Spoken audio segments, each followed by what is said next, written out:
Bonjour, bienvenue sur Mon Financier. Le marché parisien ouvre à l'équilibre en hausse symbolique de 0,06% à 4314 points. Un CAC qui est porté entre autres par une croissance économique qui est ressortie plus forte que prévu en France, plus 0,3% au quatrième trimestre et plus 0,3% du coup sur l'ensemble de l'année 2013. Ailleurs, même tendance, le DAX grappille 0,12% à 9609 points. L'Eurostoxx avance également de 0,11% alors que Londres reste stable. Sur le front des valeurs maintenant, c'est ArcelorMittal qui s'empare de la tête du CAC. Le titre bondit de 1,23% à 12,34 € alors que le groupe sidérurgique prévoit une réduction des effectifs sur le site de Florange, donc en Moselle, d'ici les 2 prochaines années. Puis à noter également GDF Suez et Legrand qui complètent le trio de tête du palmarès avec des gains respectifs de 0,96 et 0,85%. BNP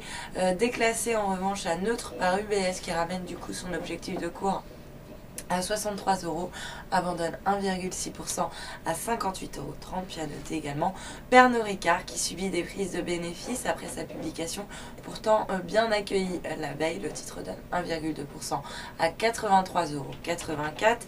Et puis à noter également sur le SBF 120 que Technicolor, relevé de pondération en ligne à surpondéré par Morgan Stanley, s'envole littéralement de 7% à 4,42 €. Puis on notera également Nicox qui a annoncé la cession du droit de procéder à une évaluation du développement potentiel du naproxenone, donc sa molécule phare, à un partenaire financier. Alors l'évaluation sera intégralement financée par ce partenaire. Du coup, le titre progresse de 4,27% à 2,65 €, suivi également de Euler Hermès qui a annoncé un résultat net en hausse de 2,7% en 2013. Le groupe qui va par ailleurs verser un dividende en hausse de 5% sur un an. Et puis sur le marché d'échange, l'euro, lui, grappille 0,16%. On s'attaque à la barre des 1,37 par rapport au dollar.